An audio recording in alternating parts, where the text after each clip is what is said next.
Hello everyone, this is Ajanta ma'am. This is part 2 of the story of an hour. This is a short story. I have presently done in my first video, I have done the first part of it and I'm continuing from where I have left off. Louise realizes that she will no longer be subjected to the powerful rules and norms of marriage which cause humans to blindly and stubbornly impose themselves on one another. Although she had sometimes loved Brentley. Brentley Mallard is her husband, and sometimes she didn't. She feels relieved to finally be in possession of an intense sense of self-assertion, which she recognizes as the strongest impulse of her being.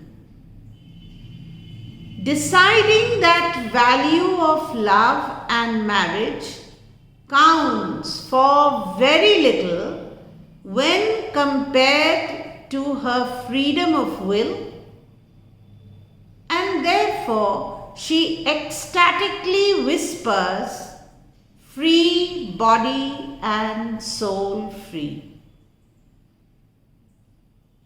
Now, in the 19th century, women were expected to live under the financial and social control of their husbands. This story was written during the 19th century, and in this moment, Louise Mallard recognizes the rare opportunity she now has to escape this, patriarchal dynamic. The fact that she identifies her freedom of will as strong, the strongest impulse of her being, once more challenges the previously established notion that she is weak due to a weak heart.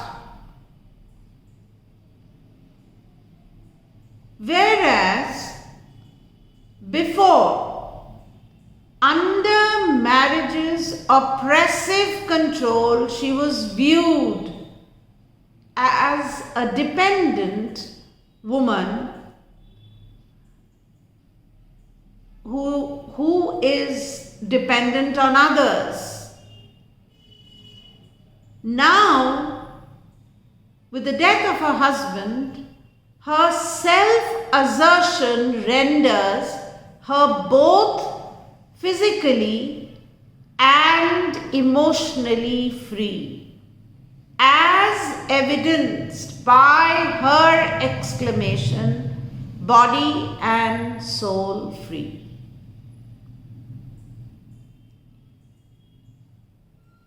Going back to the story, meanwhile, worried that Louise will make herself sick by staying alone in her bedroom, Josephine kneels outside the room and begs her sister through the keyhole to open the door. Remember, she had gone upstairs after she had cried and she was exhausted. She didn't want anybody to accompany her. She went to her room upstairs. Louise tells Josephine to go away and that she not making herself ill. She keeps her joy to herself and revels in the idea that her new life, which will be full of freedom, is totally and completely her own. She does not want any interference. She says, even a short prayer, that her life will be long. And she knows that it was just the day before when she wished it would be short. In keeping with the 19th century's society's almost stifling nature, though it was well intentioned, Josephine attempts to protect. Josephine, her sister, attempts to protect Louise and end up further invading Louise's personal freedom and independence. Josephine's overprotective worry risks interfering with Louise's emotional process, ultimately demonstrating to the readers that people around Louise are more concerned in controlling her, in stifling her emotions, rather than helping her to cope with her emotions.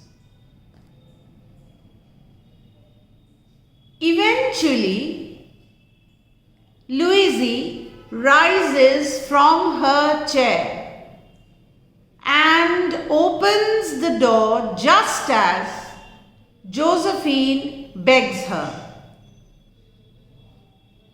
to open the door, because she's constantly by the door begging Louise to open. Louise's eyes are alight with triumph. When she comes out of the room, you can see her eyes sparkle. It is alight with triumph, and without realizing, she carries herself like a goddess, and she embraces her sister. What is important to note here is Louise's posture and gaze symbolize confidence and power despite her sister's overprotective intrusion and the expectation that she remain passive and weak. By embracing her sister, she proves once again that she holds no grudges against those who ultimately oppress her.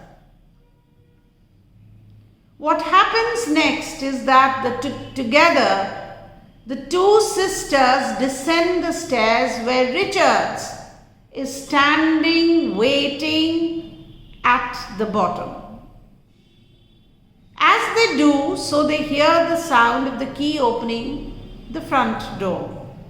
And without warning, it is Brentley Mallard who appears in the doorframe, ultimately unaware of any train accident. He had been far away from the scene of the tragedy. He stands there calmly at the bottom of the stairs and is shocked by Louise's deafening scream and Richard's futile attempt to shield him from his wife's view. When the doctors later examined Louise's body, they pronounced that she died because of a weak heart, of joy that kills. Thank you for watching. Please continue to watch my videos for a complete insight.